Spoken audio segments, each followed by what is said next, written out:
to complain about her new purchase. First, you have some time to look at questions 1 to 5.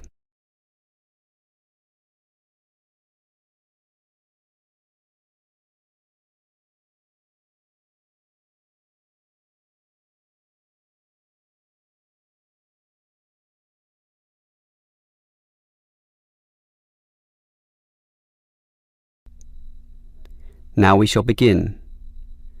You should answer the questions as you listen, because you will not hear the recording a second time. Listen carefully and answer questions 1 to 5. Hello, is this the Dynamo Motorcycle Company? Yes, it is. How can I help you? Well, I have an instruction manual here for your new electric motorcycle, but I'm not satisfied with the purchase at all. Well, I'm sorry to hear that. But don't worry, I'm sure we can sort this out. Before we do anything, can you tell me the model number?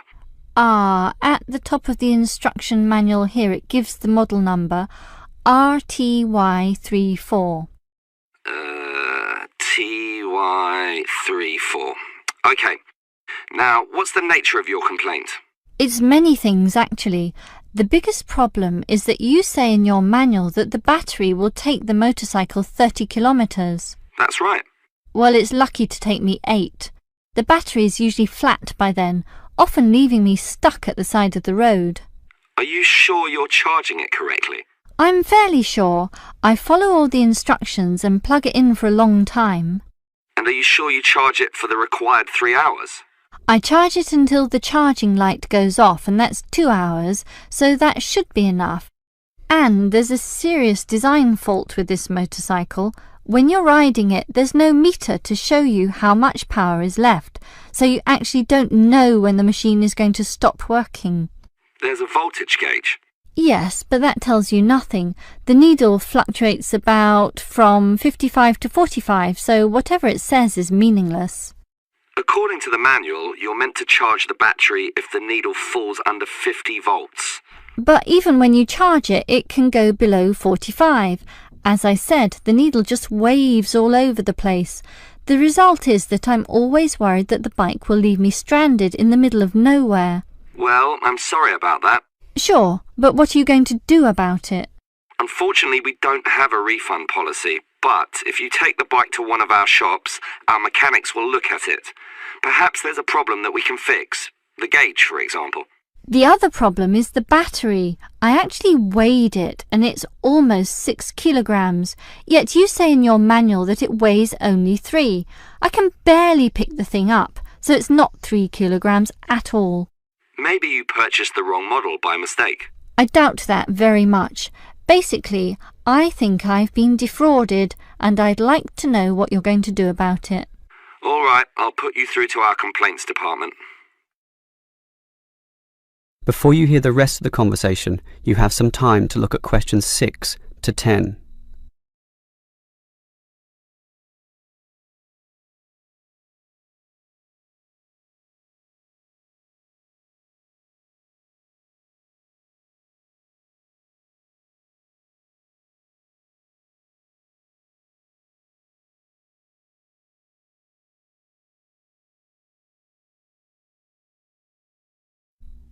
Now listen and answer questions 6 to 10.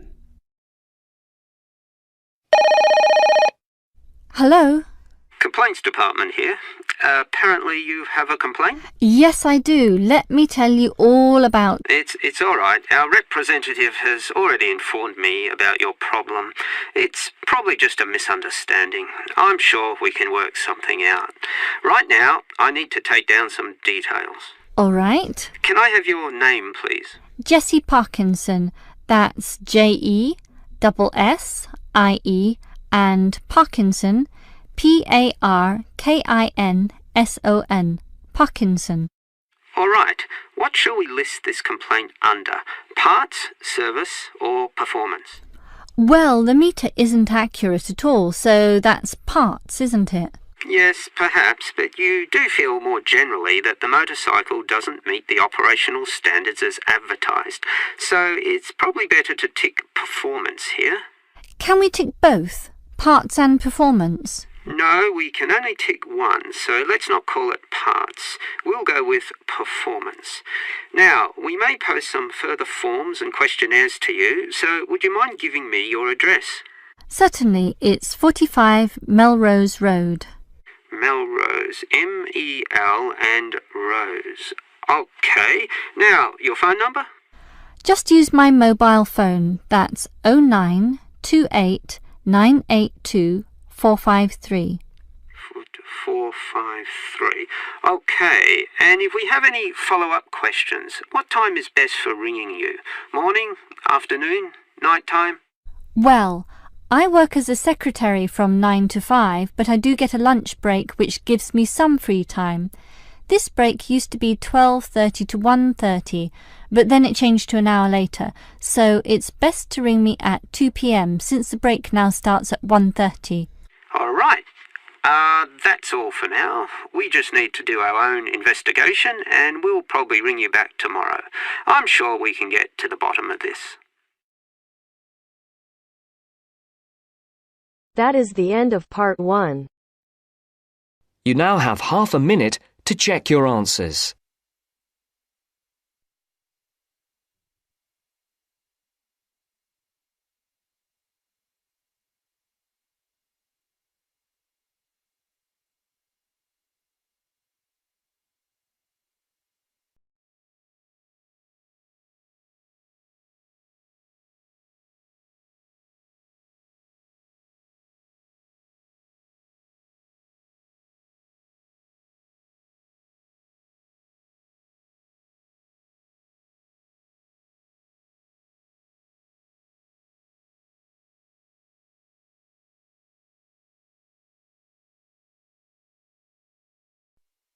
Now turns to part 2. Part 2. 2. You are going to hear a talk given by an international student. First, you have some time to look at questions 11 to 16.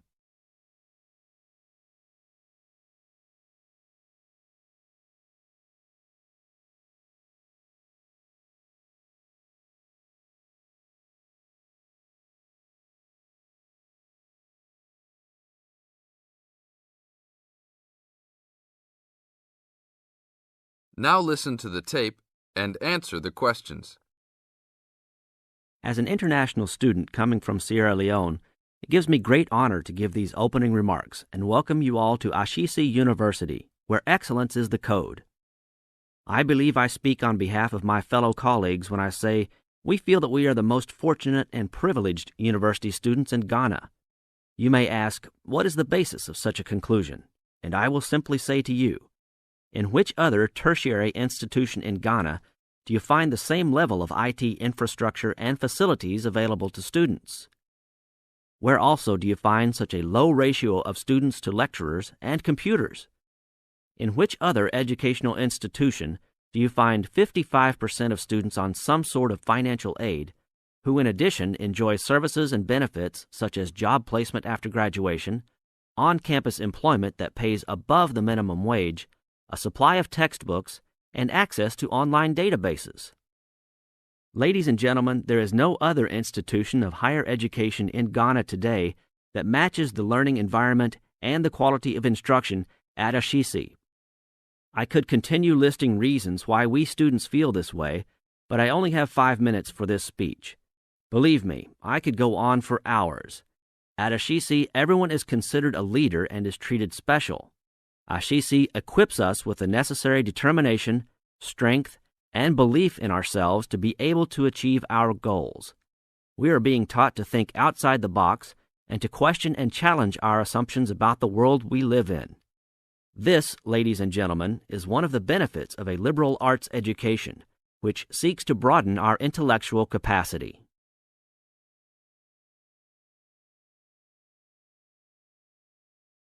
Now look at questions 17 to 20.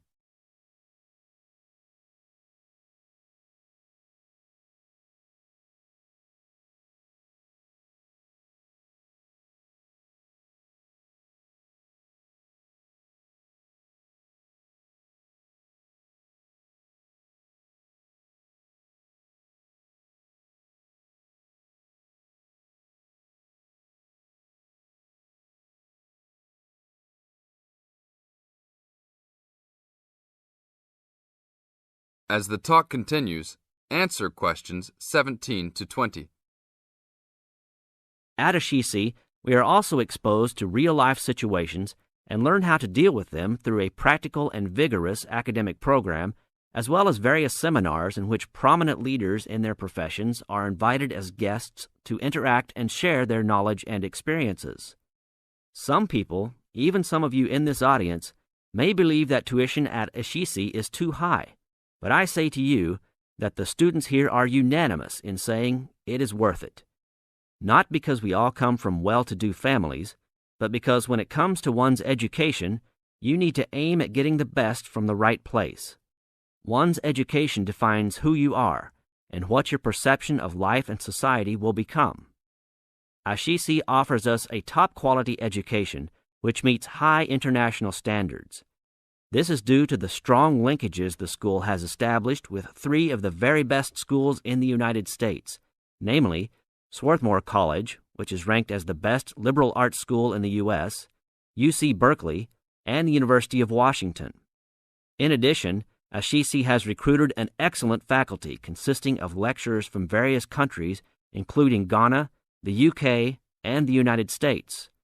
These lecturers are among the best in their respective academic fields. I believe this is the school's greatest asset, a strong and knowledgeable team dedicated to achieving successful results from their students and who also love their job. I would like to end with a personal message. My fellow students, because we are among the most privileged in our society, we should take responsibility for our own destinies, make our parents proud, and create a legacy for those that follow us and Africa as a whole.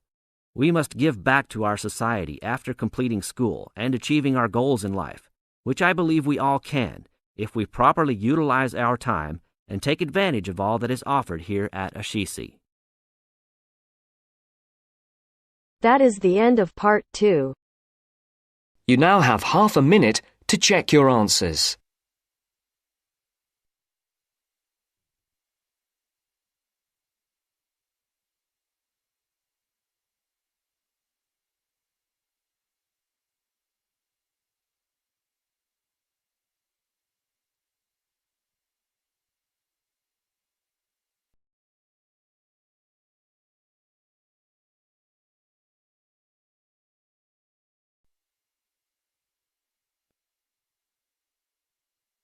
Now turns to part 3. Part 3.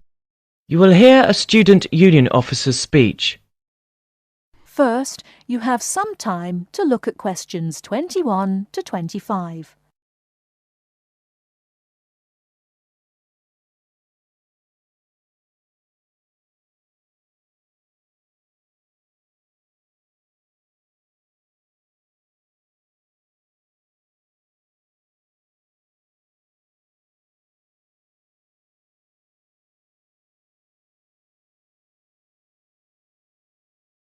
Now listen carefully and answer questions 21 to 25.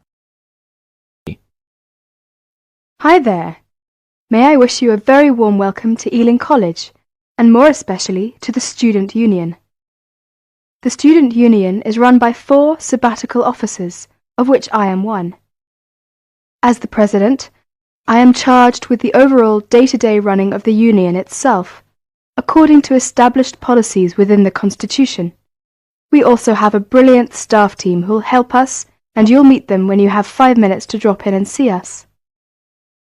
The last year has seen the Student Union grow from incorporating a bar and a few offices with a small shop into being a thriving concern, which controls, to its credit, 2 bars, a cafe bar or restaurant, a shop, a comprehensive welfare department, and numerous offices. All this has been achieved by sheer hard work and dedication on the part of last year's sabbatical team and staff, who overcame many obstacles and teething problems, but won through in the end. This year, our aims as a team will be to consolidate on what has already been achieved, and to secure the future of the Union. With the new post of Vice President, Social and Communications, our main emphasis will be on communications within the college, which has always proved a problem in the past, but one which we hope to improve upon this year. One way will be the regular publication of a student union magazine, so all you budding journalists, come on down. Before you hear the rest of the talk, you have some time to look at questions 26 to 30.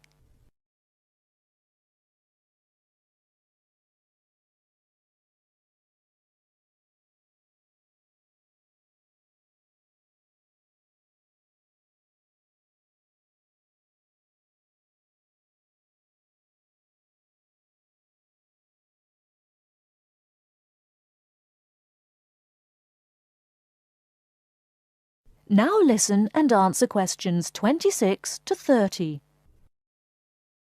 We are very aware that a lot of you have never had any contact with student unions before and don't know what they are or what they can do for you. So basically, here's a quick rundown. If you have any problems at all, either when you start college or throughout your time here, don't hesitate to drop in the SU office in the North Building and see Pat, our office assistant. She will be able to help you with most of your day-to-day general inquiries, or if she can't, she will direct you to one of our staff who can. Myself and the other 3 vice presidents are here every day, and if you need to see us, just fix a time with Pat, and we'll be only too happy to help you. By the way, queries or problems can range from a late grant check, finding a place to live and academic matters, right through to the best places to eat, directions to the bar, or somebody blocking you in the car park.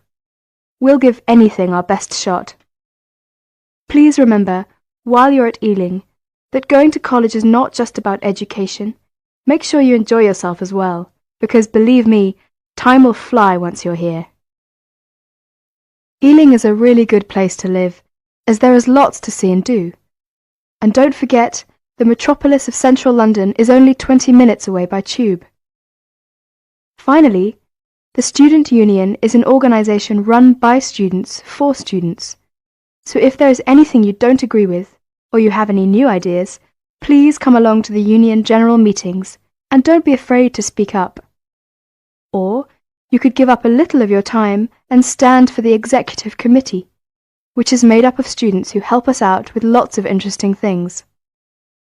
I would like to take this opportunity to thank all the sabbaticals of the last 2 years who have worked so hard.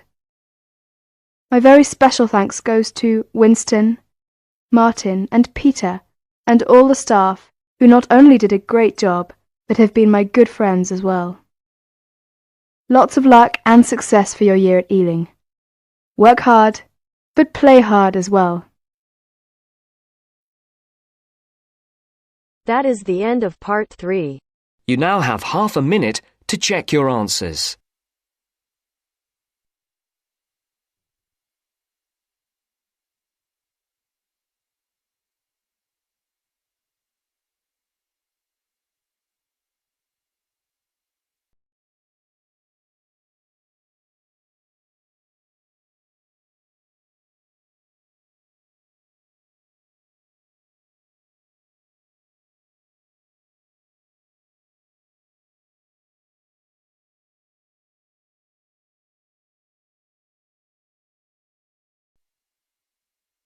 Now turns to part 4. Part 4. You are going to hear a lecturer giving a talk on a type of fundraising for business called crowdfunding. First, you have some time to look at questions 31 to 40.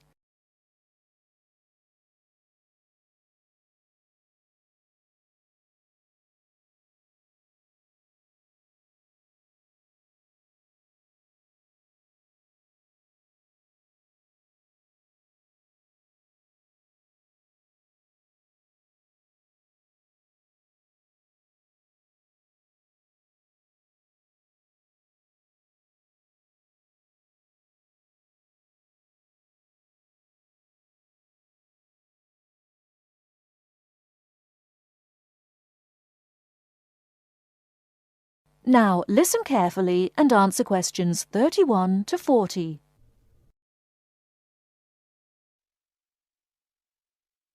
Good morning, everyone.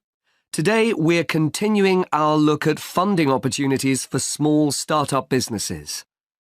The emergence of social media has given companies the ability to connect with fans and potential customers directly.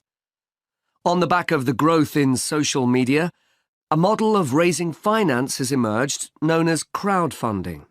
This revolutionary way of raising finance began with micro-lending in the 90s. More recently, an equity-based model has emerged that allows people to invest directly in a new company. We're going to examine this in more detail later, but let's turn first to a third model, which I'll term a fan-based model. With this model of crowdfunding, individuals are encouraged to give an amount of money to support the launch of a project or initiative without the promise of any financial return. Instead, there's a reward for donating. This contrasts with the micro-lending model, which would require a return on investment, and the equity-based scheme, which may offer shares. Crowdfunding portals or websites allow the business concerned to present the initiative along with the financial target required. There's a fixed time limit for fundraising, and if the target amount is reached, all donations are paid to the company or individual. Whether it's an author planning to write a new book, an independent film company looking to make a new film, or a technology company with an idea for an app, the person or company needing funding would turn to its fan base for support. This is managed through one of the many crowdfunding online portals that have emerged. Of course, a fan or supporter of a particular initiative is likely to give money anyway. But donation-based crowdfunding will often make donating even more attractive by offering a rewards-based incentive scheme. Let's take a film company, for example, that needs funding for a new film. For a small set donation, the donor might be offered a free ticket to the premiere or a DVD of the film. A larger set donation might be rewarded by the chance to attend a launch event when the film goes live.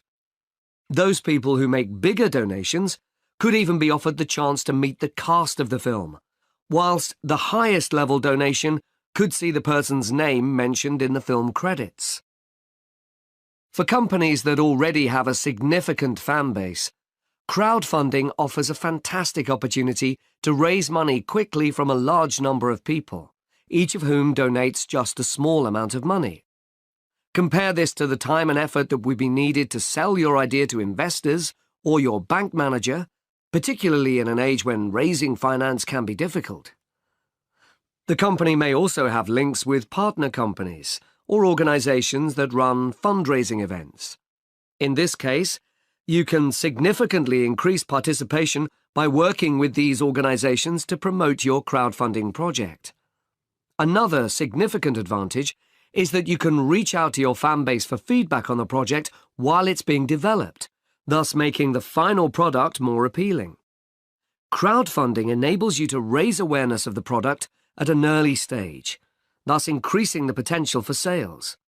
With so many people behind you, it can also act as a great incentive to get the best possible product out on time and on budget. However, there are disadvantages to bear in mind. The model can be described as all or nothing.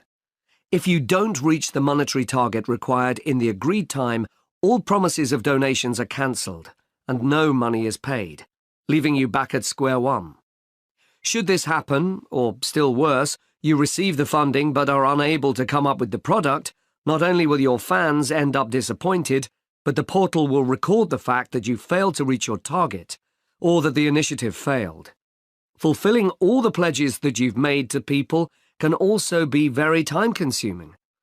For example, remembering to send out copies of books or free cinema tickets can sometimes be forgotten in the excitement and frenzy of launching your product. People sometimes forget to factor in the cost of rewards when calculating profit margins. But these can be significant. And finally, if you have a small fan base, for example, you're a new company or have a small social media footprint, raising awareness of your initiative will be challenging. These drawbacks aside, donation-based crowdfunding is a wonderful opportunity for individuals, or small startups to raise funds for that exciting new project, whilst reaching out and connecting to the people who are most likely to support and promote your work for you. That is the end of part 4. You now have half a minute to check your answers.